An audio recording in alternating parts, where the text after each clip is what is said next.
10 का दम आप देख रहे हैं, आपके साथ मैं हूं चांदनी धवन। और सबसे पहले बात ज्ञानवापी को लेकर सुनवाई का दौर जारी है। आज भी इलाहाबाद हाई कोर्ट से लेकर सुप्रीम कोर्ट तक ज्ञानवापी मामले की सुनवाई होगी। हाई कोर्ट में दोपहर 12 बजे के बाद सुनवाई होगी, जिसमें अदालत का ये तय करना है कि 31 साल पहले वाराणसी जिला कोर्ट में दायर वाद की सुनवाई हो सकती है या फिर नहीं। वहीं सुप्रीम कोर्ट में दोपहर 3 बजे मामले की सुनवाई होगी।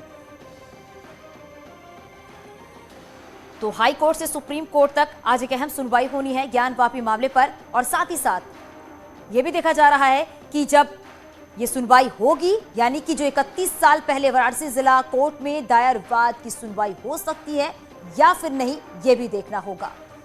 तो दोपहर 3 बजे सुप्रीम कोर्ट में सुनवाई और साथ ही साथ दोपहर 12 बजे हाई कोर्ट में सुनवाई। तो वहीं वाराणसी में जुमे की नमाज को लेकर पीस कमेटी ने शांति की अपील की है। पीस कमेटी की बैठक में मुस्लिमों ने देशभक्ति के गाने गाए। दशाश्वमेध थाने पर मुस्लिम धर्मगुरुओं की बैठक हुई, जिसमें हिंदू समाज के लोग भी शामिल हुए। इस दौरान देशभक्ति के गानों के साथ शांति की अपील की। इसमें बहार लाई, इसमें बहार लाई, होली हो या दीपावली, खुशियों की दिलाई, खुशियों की दिलाई। हर तो ज्ञानवापी में नमाज को लेकर अपील, जुमे की नमाज को लेकर अपील की गई है। इंतजामिया कमेटी वाराणसी की अपील है कि कम से कम संख्या में नमाज पढ़ने के लिए आए और घर से ही वजू करके आए। ये कमेटी की तरफ से कहना है। वाराणसी के मुस्लिमों से ये अपील की गई है, क्योंकि वजू और वजू खाने जहां की बात की जा रही है, उसे फिलहाल सील किया गया हुआ है सुरक्षा के लिहाज से। इसीलिए आज ये कहा जा रहा है, अंजुमन इंतजामिया जो कमेटी है उसकी तरफ से ये कहा गया है कि अगर आप नमाज पढ़ने के लिए आते हैं तो घर से ही वजू करके आएं। और साथ ही साथ वाराणसी के मुस्लिमों से ये अपील की गई है, शांति बनाए रखने की भी अपील की गई है। और ये भी कहा गया है कि अगर आप ज्ञानवापी में नमाज पढ़ने के लिए आते हैं तो कम से कम संख्या में नमाज पढ़ने के लिए आप ज्ञानवापी मस्जिद में आए। आज शुक्रवार है, आज जुमे की नमाज है और इसीलिए कमेटी की तरफ से कहा गया है कि आप जब नमाज पढ़ने के लिए आए तो घर से ही वजू करके आपको आना होगा। और कोशिश ये रहनी चाहिए कि कम से कम संख्या में लोग वजू करने के लिए, मतलब घर से वजू करके आए और मस्जिद में नमाज पढ़ने के लिए आए। क्योंकि वजू और वजू खाने को लेकर लगातार जो सियासत हो रही है, जो बयानबाजी हो रही है, क्योंकि वजू खाने को फिलहाल के लिए सील किया गया है सुरक्षा के लिहाज से भी। और अब बात यह भी सामने आ रही है कि कमेटी ने कहा है कि घर से ही आप वजू करके आए, नमाज पढ़ने के लिए आए, लेकिन आपकी कोशिश ये भी है कि कम से कम लोग जो हैं वो नमाज पढ़ने के लिए आए। आज जुमे की नमाज है और ये पहली जुमे की नमाज है, यानी कि जब वजू खाने को सील किया गया उसके बाद ये पहली जुमे की नमाज है। और कमेटी की तरफ से कहा गया है कि शांति बनाए रखें, घर से वजू करके आए और कम से कम संख्या में ज्ञानवापी मस्जिद में नमाज पढ़ने के लिए आए।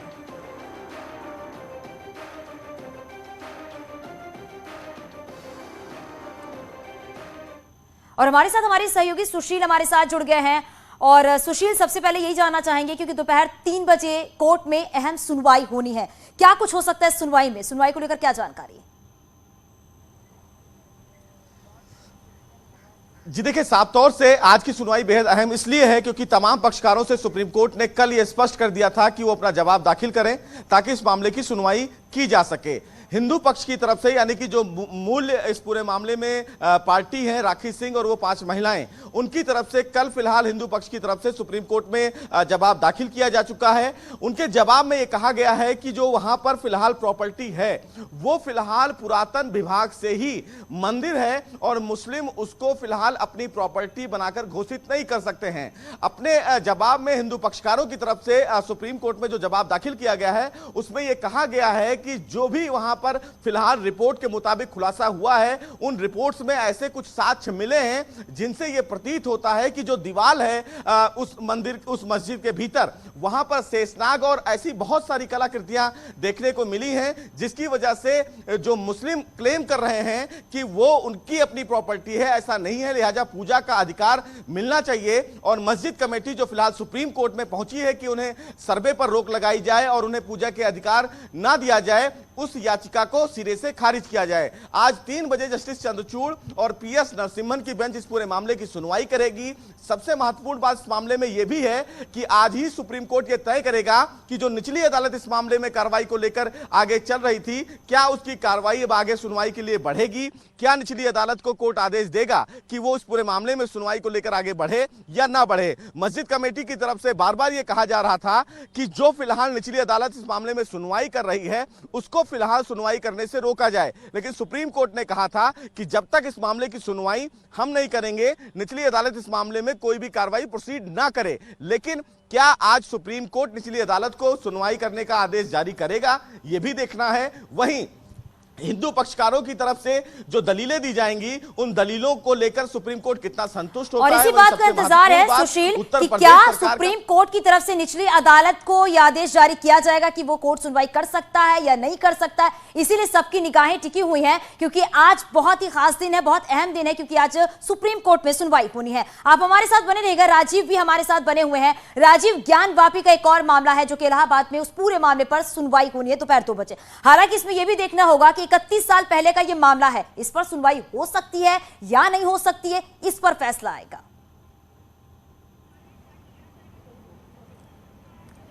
देखिए, यकीनन अगर देखा जाए तो ज्ञानव्यापी मस्जिद को लेकर कई कोर्टों में आज सुनवाई होनी है। चाहे वो अगर बात करें इलाहाबाद हाई कोर्ट की, तो वो 31 साल पुराना एक वाद दायर किया गया था, क्योंकि वो पुराना वाद है। ऐसे में एक बार हाई कोर्ट ये तय करेगा कि 31 साल पुराने वाद को एक बार फिर से शुरू किया जाए या न किया जाए। वहीं दूसरी ओर सुप्रीम कोर्ट, जैसा कि अभी सुशील बता रहे थे, कि दोपहर 3 बजे इस मामले पर सुनवाई करेगी और उसी के बाद इस पर यह फैसला तय होगा कि क्या सिविल जज सीनियर डिवीजन वाराणसी इस मामले को आगे बढ़ाएंगे या फिर जो सुप्रीम कोर्ट का दिशा निर्देश होगा उस पर उसके तहत कार्रवाई की जाएगी। लेकिन अब तक जो चांदनी बात सामने आई है, जो कोर्ट ने सर्वे कमीशन की रिपोर्ट तलब की है, जो सर्वे कमीशन रिपोर्ट सौंपी है, उसमें तमाम ऐसे साक्ष्य और सबूत मस्जिद के अंदर मिले हैं जो कहीं ना कहीं हिंदू पक्ष के दावे को मजबूत करते हैं। और ऐसे में सर्वे कमीशन की ये रिपोर्ट, जो कि कोर्ट के आदेश पर सर्वे कमीशन कराया गया था, उसे भी सुप्रीम कोर्ट में आज रखा जा सकता है और उसके आधार पर हिंदू पक्ष ये दावा करेगा कि कोर्ट ने जो सर्वे कराया है उसमें भी उसके पक्ष में कई तमाम साक्ष्य और सबूत मिले हैं। ऐसे में इस मामले की सुनवाई की इजाजत दी जाए और जो हिंदू पक्ष की मांग है, जो कि एक अर्जी दाखिल की गई है कि जो नंदी के सामने एक दीवार है उसको तोड़ा जाए ताकि वहां पर आने जाने का रास्ता साफ हो, और जो वहां पर मलबा है उसको हटाकर अभी एक और सर्वे किया जाए ताकि जो सच है वो सामने आ सके। तो अब देखना यह होगा कि 3 बजे इस पर सुप्रीम कोर्ट क्या फैसला सुनाता है। बिल्कुल राजीव, और इसीलिए ये देखा जा रहा है कि जहां एक तरफ सुप्रीम कोर्ट में सुनवाई है जो कि सर्वे रोकने की मांग को लेकर जो मुस्लिम पक्ष ने आपत्ति दाखिल की थी, वही दूसरी तरफ हाईकोर्ट में भी सुनवाई है जो 31 साल पहले का मामला है। हालांकि जो 31 साल पहले का मामला है, हिंदू पक्ष ने अपनी आधी बात जो है वो पूरी की थी, जो पिछली बार पूरी नहीं हो पाई थी, वो बहस आज फिलहाल पूरी होगी। उसके बाद मुस्लिम पक्ष अपनी बात यहां पर रखेगा। बहुत शुक्रिया इस पूरी जानकारी के लिए राजीव, आपका भी, सुशील आपका भी। और ये हम आपको ग्राफिक्स के जरिए समझाने की कोशिश कर रहे हैं कि जो ज्ञान वापी मस्जिद है, कहां पर वजू खाना है वो भी हम आपको दिखा रहे हैं और कहां पर नंदी है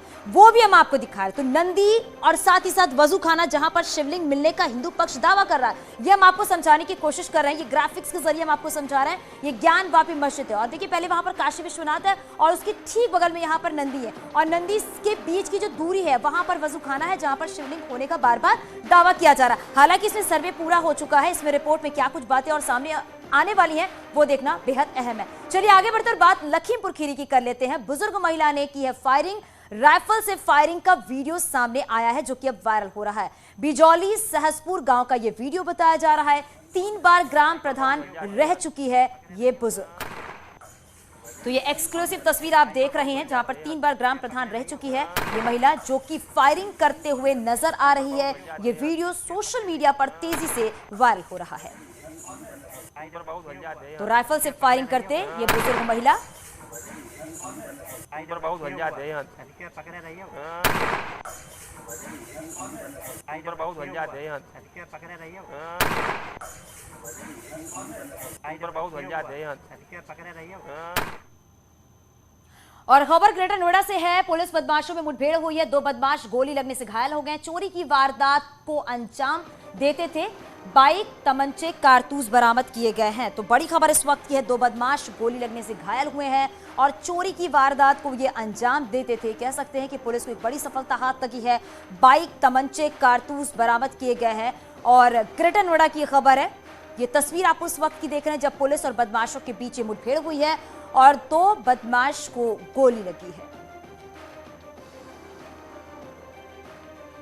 ये बदमाश करके इन लोगों को गिरफ्तारी करने के लिए कोशिश किए थे। उसी बीच में पुलिस मुठभेड़ हुई थी। इसमें दोनों घायल हुए हैं। ये दोनों सूरजपुर थाना से 2021 का चोरी का मामले से वांछित चल रहे थे। इन दोनों का कब्जे से एक चोरी का मोटरसाइकिल, 2 315 बोर तमंचा, 2 लाइव कारतूस, 2 कोका कारतूस भी बरामद की गई है। कानपुर में पुलिस और गौ तस्करों के बीच मुठभेड़ हो गई है। पुलिस ने जब पीछा किया तो बदमाशों ने पुलिस पर फायरिंग शुरू कर दी। पुलिस की जवाबी कार्रवाई में दोनों बाइक सवार बदमाश घायल हुए हैं। दोनों आरोपियों की पुलिस ने पहचान कर ली है। पुलिस कमिश्नर ने मुठभेड़ करने वाली पुलिस टीम को 50,000 इनाम की घोषणा की है। करते हुए पुलिस पार्टी उनको रोकने का कोशिश किया तो उन्होंने बिना रुकते हुए उनके ऊपर फायरिंग शुरू कर दिया। तो आत्मरक्षणार्थ जो पुलिस पार्टी ने जो रिटर्न फायर की उसमें 2 लोग घायल हो गए और 2 फरार हुए। जो घायलों का नाम है, एक का नाम है फरीद उर्फ मुन्ना जो बाबूपुरवा का निवासी है और दूसरे का नाम है सलीम जो चौबेपुर का निवासी है।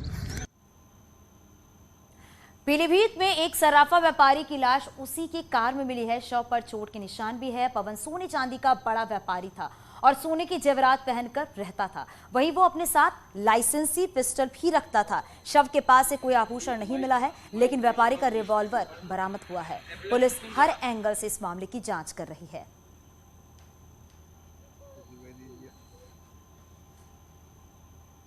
मेरठ में जमीन विवाद को लेकर एक युवक पर जानलेवा हमले का मामला सामने आया है। युवक को 5 गोलियां मारी गई हैं। युवक की हालत गंभीर बनी हुई है। गोली मारने का आरोपी 1 लाख के इनामी बदमाश सनी काकरान पर लगा है और घटना कंकरखेड़ा के पावली इलाके की बताई जा रही है। वहीं पुलिस मामले की जांच में जुटी हुई है। सनी काकरान पर दिल्ली और हरियाणा में भी कई मुकदमे दर्ज।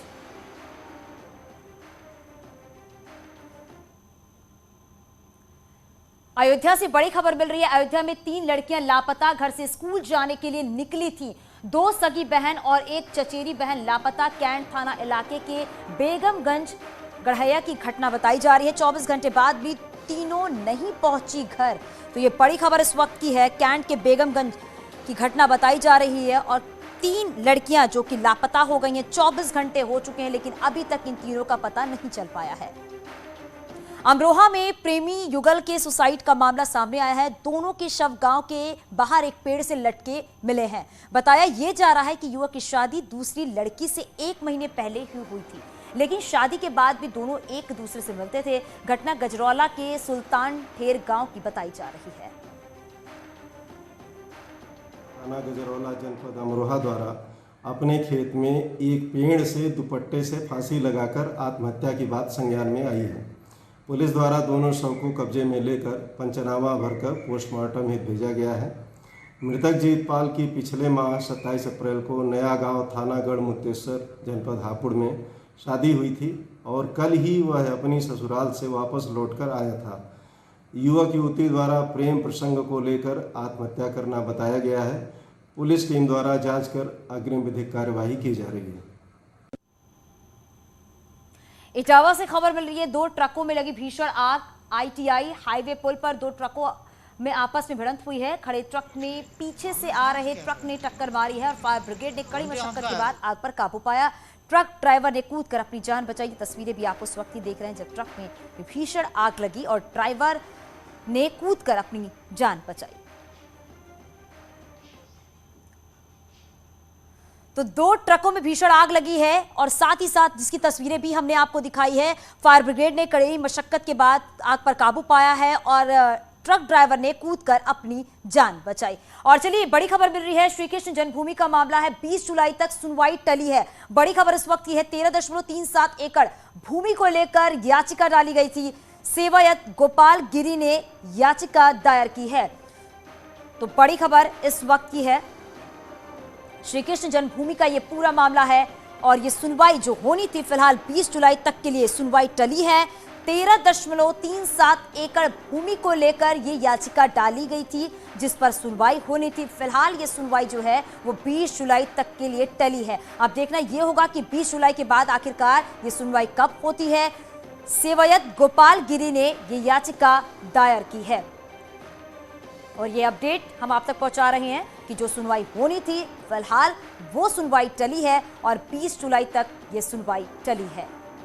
तो श्री कृष्ण जन्मभूमि का ये मामला जो कि 13.37 एकड़ भूमि को लेकर ये याचिका डाली गई थी।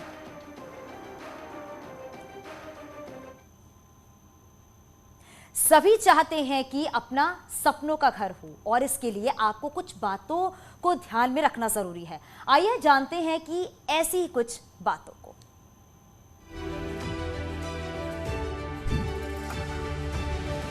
परमिशंस के साथ साथ आपको ये भी ध्यान में रखना